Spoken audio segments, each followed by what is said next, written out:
Hello and welcome to another episode of the Dongfang Hour China Aero Space and Space News Roundup. This for the week of the 14th to 20th of June, 2021.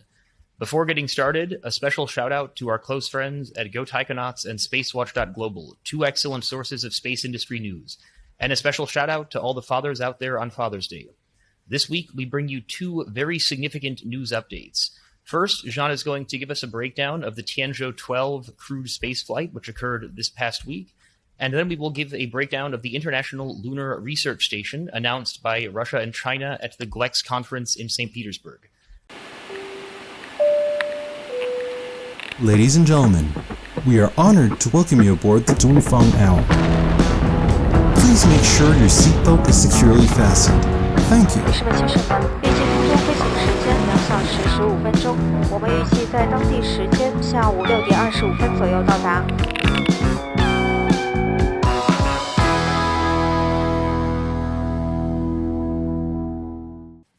Jean, what's going on with Shenzhou-12? Definitely Shenzhou. Shenzhou was really all the craze from last week. We had so on January the 17th, the Shenzhou-12 crewed mission successfully launched into space at 9:22 a.m. Beijing time on board a Long March 2F. And on board was a team of 3 taikonauts. We had Nie Haisheng, who was the mission commander. We also had Liu Boming as well as Tang Hongbo. And the spacecraft was sent to the Tianhe Core Module of the Chinese space station. It is Nie Haisheng's 3rd time into space. He's the guy who has the most experience, and that's why he's the taikonaut who was selected to be the commander of the mission. We also have Liu Boming, who's for whom it's the 2nd time into space. And then we have the much younger Tang Hongbo, for whom it's the 1st time into space. And now maybe before getting into the details of Shenzhou docking into the Tianhe Core, let's talk a little bit about the rocket and the spacecraft that enabled the Shenzhou-12 mission. So the spacecraft obviously was the Shenzhou spacecraft, and this is China's main workhorse for sending taikonauts into space. This is an older generation spacecraft. It was first launched in a prototype version in 1999, and it is basically composed of 3 parts. You have the propulsion module, which is what houses the orbit and the attitude control engines.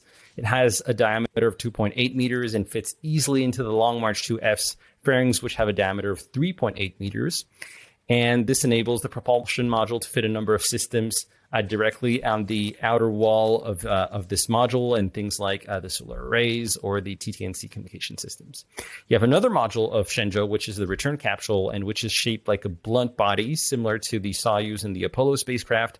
And this is a classic shape now in astrodynamics to really decrease the amount of heating that's experienced by the capsule during reentry. And this capsule of Shenzhou re-enters the atmosphere in a semi-ballistic trajectory, meaning that the capsule is able to produce some lift, and this enables it to decrease the amount of acceleration that is experienced by the passengers, the taikonauts inside. I think in a semi-ballistic trajectory, it goes down to 5G at most, as opposed to 8G had the trajectory been ballistic. And the 3rd module that composes the Shenzhou spacecraft is the orbital module, which holds the docking system. And this orbital module is also able to host 300 kilograms of cargo and supply the Chinese space station. So yeah, it has a resupply mission component to it, and it can also be filled with waste before it leaves the space station, deorbits, and disintegrates into space. Shenzhou-12, as the name suggests, is the 12th mission with the Shenzhou spacecraft, obviously. And there are some slight differences between the early versions of Shenzhou and the current version. So I'll mention a couple of them here. First of all, the orbital module, which used to host solar arrays back in, for example, I think it was before Shenzhou-7, you had these solar arrays. Well, now this is no longer the case. The solar arrays is only on the propulsion module. You have also the docking mechanism that has been upgraded. The previous docking mechanism was meant to be, basically was engineered to dock with a much smaller space station. So typically the Tiangong experimental space stations that were only 8 tons. And here for the Chinese space station, potentially this station, due to the multiple upgrades that it will have, it could reach 180 tons at most. And so this docking system was upgraded, engineered to be able to dock with a much more energetic impact, so with the Chinese space station. Another upgrade was also the rendezvous strategy. So previously, ground control was necessary for the approach phase between the Shenzhou spacecraft and any Chinese space station.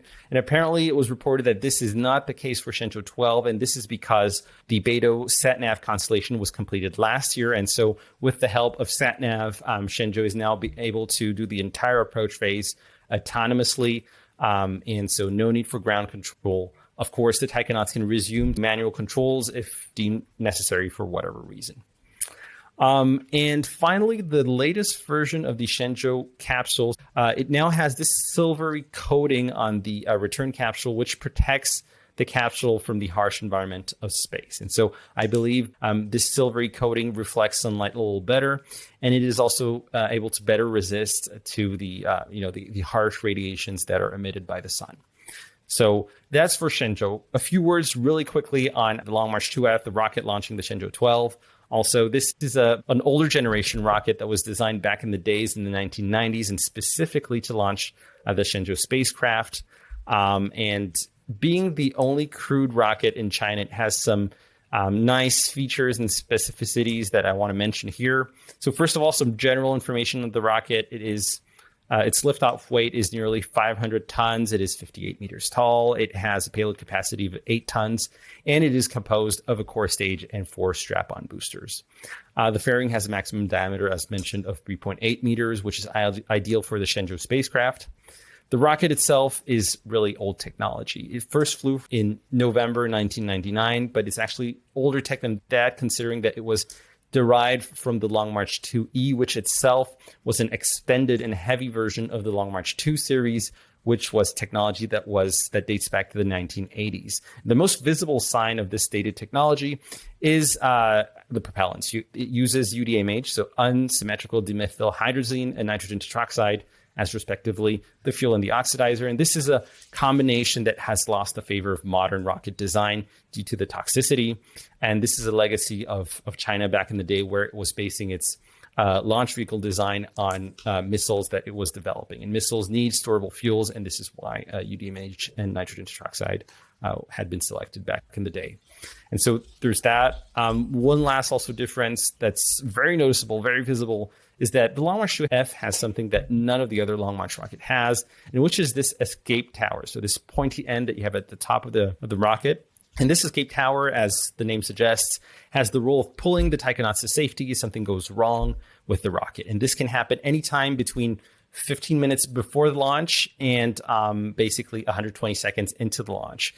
And you have this time frame because basically before the 15 minutes before the launch, it is considered that the safest way to evacuate the taikonauts is for them to go to an underground bunker that's probably below the rocket or near the rocket. And this is done, I think, either by a slide or an elevator. I don't remember correctly. But once we're into the 15 minutes before launch and all the way up to 120 seconds, it's done with the escape tower. And after 120 seconds into the launch, you can't use the escape tower really anymore, because then we're beyond 40 kilometers of altitude. The density of the atmosphere is very low. Air is rarefied. And then the control systems, which are to some extent aerodynamic, don't work as efficiently. And so then you move on to a third escape system. And to describe quickly what you're seeing when you're looking at this pointy escape tower, basically you have 6 solid fueled rocket engines, which use multiple nozzles. First, you have a main engine, which has the role of pulling the taikonauts to safety in case of an emergency. It's those larger nozzles at the bottom. You have also the separation engines, which separate the tower from the rest of the upper stage. And that's when the launch goes well. It's when you want to get rid of that escape tower. And then ultimately at the top, you have the attitude control engines. There are also some what looks like grid fins, but I don't think they're grid fins because I don't think they're mobile, but they have the role of controlling the stability of the tower in case an escape plan is activated during flight. And now back to the launch after that very big digression on Shenzhou and the Long March 2F. So as mentioned, the launch of the Shenzhou-12 mission took place at 9:22 a.m. Beijing time, and 6 hours and 32 minutes later, the Shenzhou-12 spacecraft docked successfully with the forward docking hub of the Tianhe Core Module. And basically, how this happened was once the docking was complete, the Shenzhou spacecraft stopped performing attitude control and broadcasting telemetry information because this was taken over directly by the Tianhe Core Module. And then the air pressure was equalized between the Shenzhou and the Tianhe spacecraft. The connection between the two was checked for leaks, and only when that was validated could the taikonauts then open the hatches, and then enter the Tianhe Core Module. An interesting fact also, I think that the hatch is not closed because the Shenzhou orbital module is also able to serve as a storage area for the Chinese space station. I think experiments can also be conducted in there. And so it's interesting to note that Shenzhou, once docked, does have a role as just an extension of the Chinese space station. And maybe last point here on Shenzhou-12, before I hand it over to Blaine. The Shenzhou-12 mission is supposed to last 3 months, and in a press conference that was one day before launch, so that was on June the 16th, the CMSEO, the China Manned Space Engineering Office, they announced that this crew of Shenzhou-12 would have 4 main tasks, which would be first and foremost, the verification and operation of all Tianhe core systems and their interactions. So that's the orbit control systems, that's the life support systems, that's the materials and waste management systems, and that's, of course, the robotic arm. You then have, second task, engaging in extravehicular activity, so EVA, and this does not come as a surprise considering that the Tianzhou-2 cargo supply mission a couple of weeks before had on board 2 Feitian EVA suits. So definitely I expect that in a couple of days or probably more weeks, we will see some nice selfies or videos from the Chinese taikonauts performing EVA. Third task for the taikonauts, it'll be daily exercise and health monitoring to stay fit. And this naturally is due to the weightlessness that you have in low Earth orbit. And this is similar to what is being done by the astronauts on the ISS. And ultimately, the fourth task is to start performing some scientific experiments on board the Tianhe Core Module, and notably some space tech and medical applications. And I believe there are also some space education and reach out experiments to be done by the taikonauts. So lots of things going on. Indeed. And just a couple of points related to your extensive and excellent analysis. Then I have a bit more of information on my side related to the space station. So I'm sure that you were just testing our viewers with your initially mentioning January 17th as the launch date. So just we can call that June 17th. And I guess that viewers maybe it's all good. No, I mean, it happens. But yeah, hopefully the viewers were paying attention and that was, you were testing them. Hopefully they pass. Couple of other just quick follow-up points. Indeed, the Long March 2F does look old as hell, doesn't it? That is a very, very old-looking rocket in terms of the technology being used, and quite striking when you compare it to, say, the Long March 5 or even just the Chinese space station, which itself looks quite modern. Interesting as well that you noted that the Shenzhou craft can be used as a additional experimental module or some sort of other use for it. I think that probably is yet another example of the ways in which the Chinese space station, despite being quite a bit smaller than the ISS, in some ways makes up for that by using its space more efficiently. And so again, I think it's something like 20% of the size, but then by having these extra add-ons, it can, I think, be more efficient. One last shout out. I was trying to find the fan who mentioned it and I could not find the name, so I apologize for that. But the mention of the robotic arm, it bears repeating that we had an excellent fan suggestion for the name of the robotic arm when we asked a couple of weeks ago, which is Shenshou, if I'm not mistaken, which is sort of like the divine hand. Is that I think I'm pretty. And again, if I've butchered that, then that means that they get even more props the next episode when we come back and find their name. But anyway, so just a couple of those points to unpack from your analysis, and now to get into a bit more information about the inside of the space station. And this is coming from an article that we saw released this week by the China Aerospace Science and Technology Corporation, better known as CASC, which is the detailed description of what the different elements of the space station. So the first thing that I think stands out, the article mentions very early on that CASC was the developer of not only the space station, but also Shenzhou and Tianzhou and all of the Long March rockets that were used to launch them, which is to say CASC is very, very important in the context of the Chinese space program. And we've said it here before, and I'm sure we'll say it again. In China, they have a saying that space is CASC and CASC is space. And indeed, CASC's name in Chinese, when shortened, is China Space. So first point to take away from this article about the space station is that it was largely built by CASC. And I do recall in late 2019 when I was visiting CASC, which is a large CASC subsidiary. They had their massive rooms in their headquarters where they were practicing the docking technologies. They had the horizontal docking and the vertical docking room, and they just had these enormous things that they would have dock. So indeed, definitely CASC was the company that probably played the largest role in building the space station. So in terms of specifics about the space station, as discussed in the article, it first emphasized the degree of effort put into making the space station relatively comfortable and livable for the taikonauts that will be spending time there. So in particular, a large portion of the space station is reserved for the taikonauts' living environment. So in the Tiangong-1 space station, for example, the living environment was about 15 cubic meters, and we are now at 110 cubic meters. So still probably not somewhere that you'd want to live for the rest of your lives, but for several months, if you have the honor and privilege of being a taikonaut, it's probably more livable than it was before. To enhance the humanization, and I use the quotation marks, of the space station, the living and working environments are clearly separate from one another, and the living environment includes a sleeping area, a sanitary area, an exercise area, as well as a kitchen and dining area that are well stocked with laoganma. A lot of effort has also been put into preserving the intimacy of the taikonauts and enhancing their quality of life. So each taikonaut will have their own individual sleeping space, and they'll be able to sleep in a horizontal position, because who wants to sleep in a vertical position?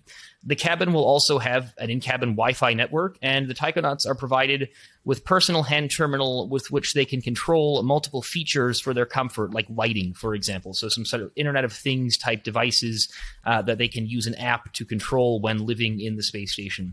And additionally, each taikonaut does have a dedicated private communication line for keeping in touch with their loved ones during their stay.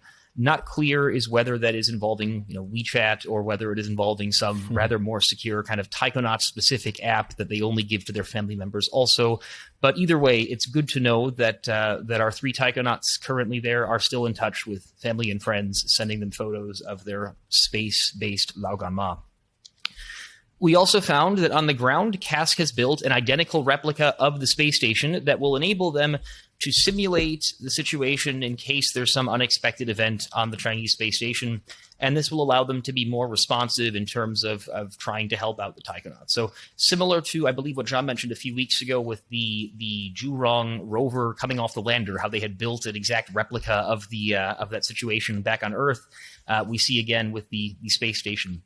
And finally, it's worth taking a step back and looking at Shenzhou-12 in the context of what the Chinese call the construction period of the Chinese space station.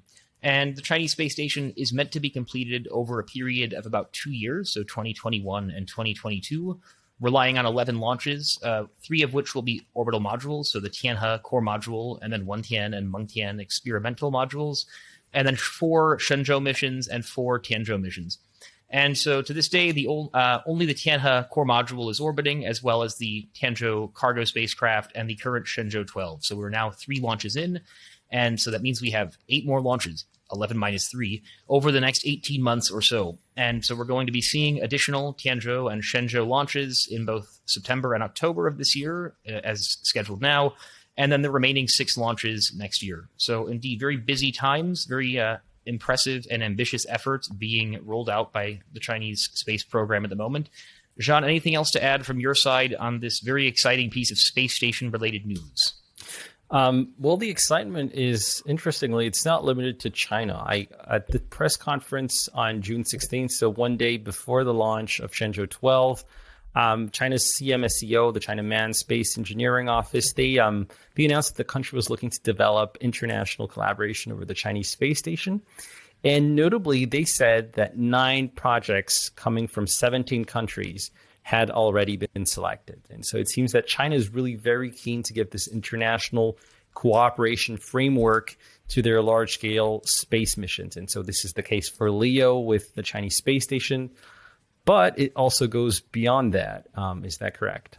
Far beyond LEO, in fact, not just to MEO or GEO, but actually to, the moon, as it were.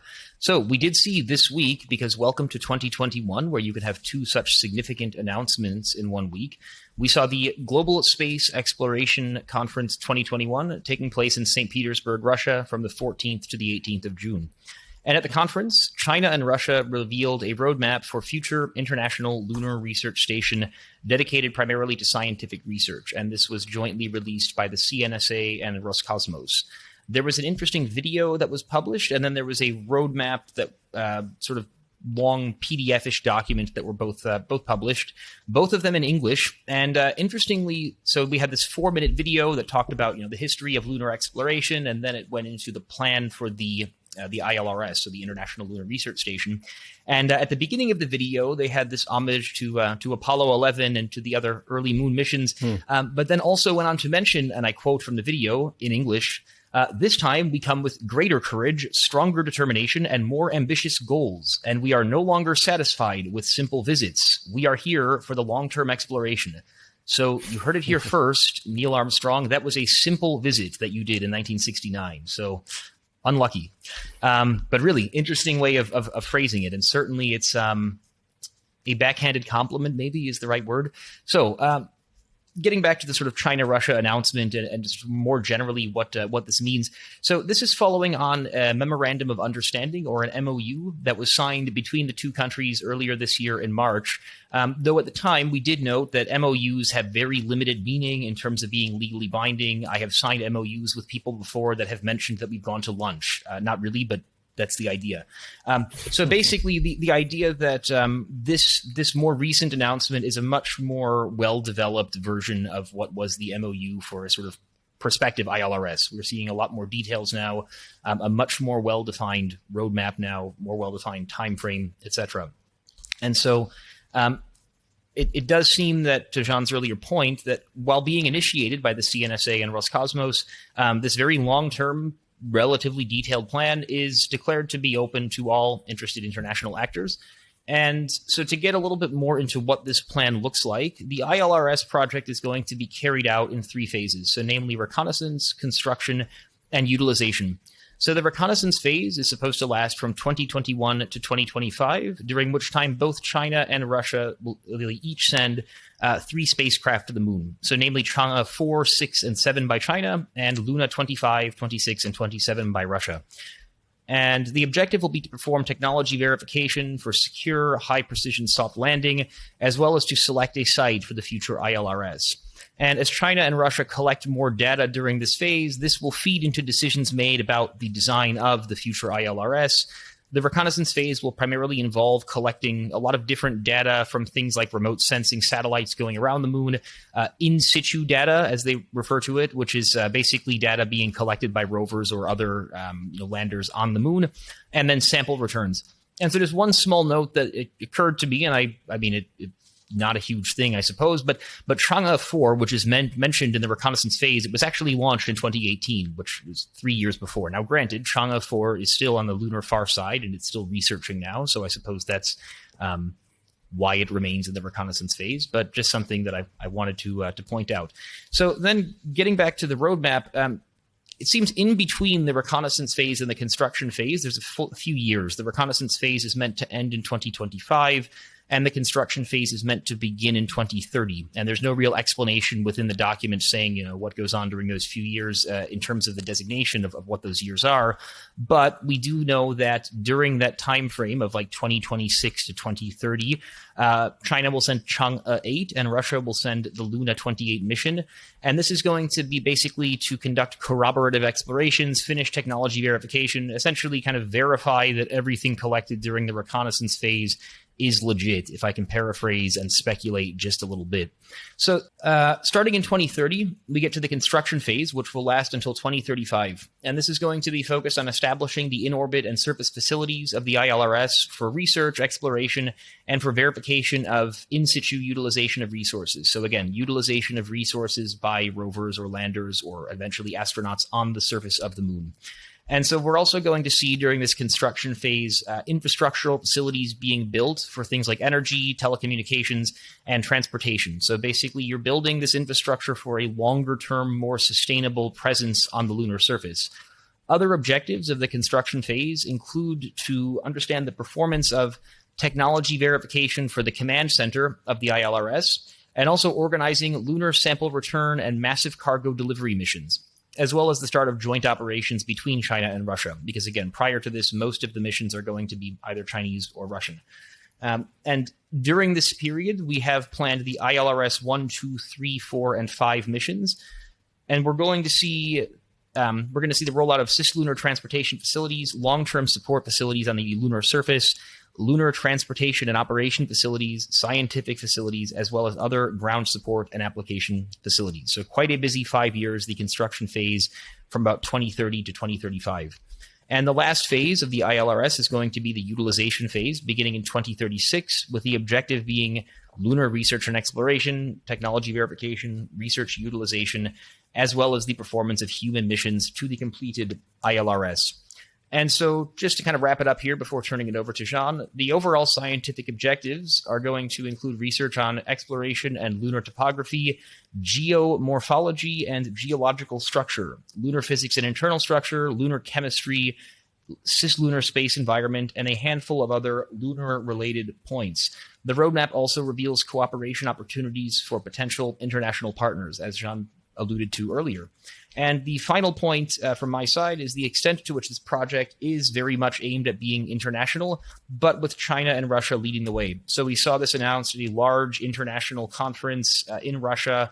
We saw this announced with a video in English, albeit rather accented English, but nonetheless very clear English, and a long English language document that was published of this roadmap. And again, going back to the video, we have this sort of really strong emphasis on we're developing this research base they mentioned for peace and to inspire future generations around the world. So a pretty apparent message that these two countries are really trying to develop this with international partners in mind, trying to inspire the future generations of other countries and use it potentially for soft power. And I do think that the scale and ambition of the project is certainly very impressive, making it very appealing for other countries to get on board, particularly given how few other lunar research bases are going to be built out over the next decade. So with that being said, Jean, I'm getting pretty sweaty in here with the aircon situation, so I'm going to turn it over to you and wipe myself off here. But if you want to take us home with the ILRS updates. Welcome. Sure. I want to add that it seems that with the timeline that was presented during this conference at the GLEX, it seems that the crewed missions of the ILRS will only take place during the what they call the utilization phase. So that's after 2035. And I think it's worth noting that that is, in theory, 10 years after the Artemis program puts astronauts back on the moon, right? I think they're aiming for the mid 2020s. And so that's quite a big gap. I think we can explain that for multiple reasons. One of them could be that, beating the U.S. to the moon is not a priority and probably not even a possibility considering the advance that the Artemis program already has. It also may not be a priority in terms of, sciences and just establishing the base on the moon, because there are a lot of technologies to be verified, such as in situ resources utilization, things like that. And you probably don't need human presence on the moon to do that. So that could be another reason why it's so far behind on the roadmap for crewed missions. And I don't know. I think that probably also the value, the soft power value of landing someone on the moon is not lost on China and Russia. But I just want to note that it's 10 years later. There are multiple reasons that could explain that they placed it that far after. Also, I want to note that the ILRS is increasingly looking like a full-fledged competitor to the U.S.-led Artemis program. And it does seem that participating countries in each of the programs increasingly will have to be on one side of the fence or the other. There may be exceptions, and what comes to mind is Russia, for example, that's playing a leading role in the ILRS. They may want to keep a minimal or non-zero role in the Artemis program. Just have to have some foot there. We have Brazil also, which just a couple of days ago signed the Artemis Accords. And so they're looking also to expand their activity to lunar and through the US-led Artemis program. But on the other hand, Brazil also has a long-lasting relationship with China in the space industry. I'm thinking notably of the CBERS satellite. So CBERS is China, Brazil, Earth Resources Satellite Program or System, I think. And so maybe they also want to keep, a presence on both sides of the fence. And last but not least, we have France's CNES and Europe's ESA, which is two historical partners for NASA. They were quoted at the conference to also be discussing with the Chinese for the ILRS. So we might still have, and fortunately so, some countries that are participating in both programs. Also, I wanted to add that a relatively significant amount of documentation was released during this event a couple of days ago, the GLEX at St. Petersburg. And this is a good point because a lot of the previous documentation or just papers that we had on the ILRS was really a lot of early stage propositions and ideas that were stemming only from Chinese resources, such as the Chinese Academy of Sciences. So here we have something that's a bit more documented and that's co-authored by Roscosmos and CNSA. So probably a bit more, giving a bit more detail and perspective on what the ILRS will look like. And last point also during this conference, we had CALT, which is China's largest rocket manufacturer, have a presentation on Earth-Mars missions this time. And I haven't had time to go through all this detail because a lot of things were happening over the past week, but space journalist Andrew Jones was kind enough to post them on Twitter. And so I think it's definitely worth having a look. You have things like concepts like nuclear-powered spacecraft. So yeah, I think it's definitely worth checking it out. And I think I'll finish on that note, nuclear-powered spacecraft, which would be something. Does not get any more interesting than that. Yeah, and just a quick one or two last points following on some of the points you just mentioned.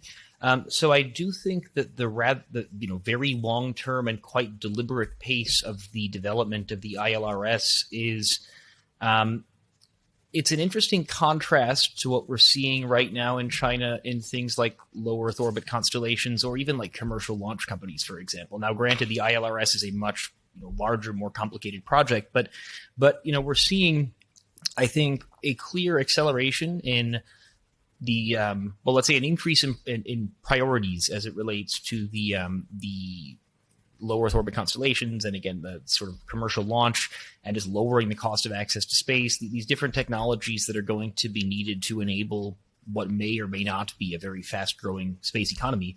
And again, I think that it seems that these sort of more earthly, low Earth orbit type of projects are seemingly higher priority, at least in the short term. Now, again, whether that is a reflection of the complexity of the projects, it's also probably a factor. But yeah, certainly I suspect that in the very pragmatic minds of the people that are running China, and in the sort of very, in particular, economically pragmatic, I think, minds, something like an ILRS is a very, very, very long-term play. And I suppose there's not as much risk of, again, letting, say, the Artemis program get very, even further ahead, or letting the U.S. really take the lead on developing a lunar research base.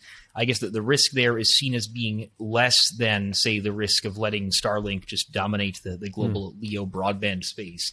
So again, a little bit speculative. I don't know. I've never been inside the mind of one of the Politburo members, so that would be a fascinating, place to be a fly on the wall. But until that day, we can only speculate. And again, just be clear when we are doing so. Not a whole lot else to add from my side. Anything, John, from your side? I'm good for this week. Good stuff. So we went from 7 news updates last week to 2 this week, but good God, what a 2. This has been another episode of the Dongfang Hour China Aero Space and Space News Roundup. This for the week of the 14th to 20th of June, 2021. I'm Blaine Curcio, joined as always by my co-host, Jean Deville. And if you want more news updates from this week, in addition to the 2, we have our newsletter, which has another 9, if I'm not wrong. So be sure to check that out over on Review, REVUE. And if you are not already subscribing or following on YouTube or Twitter, respectively, what in the world are you waiting for? Thanks very much for listening, and have a good rest of your weekend. Thank you for watching. Have a good week. See you next week.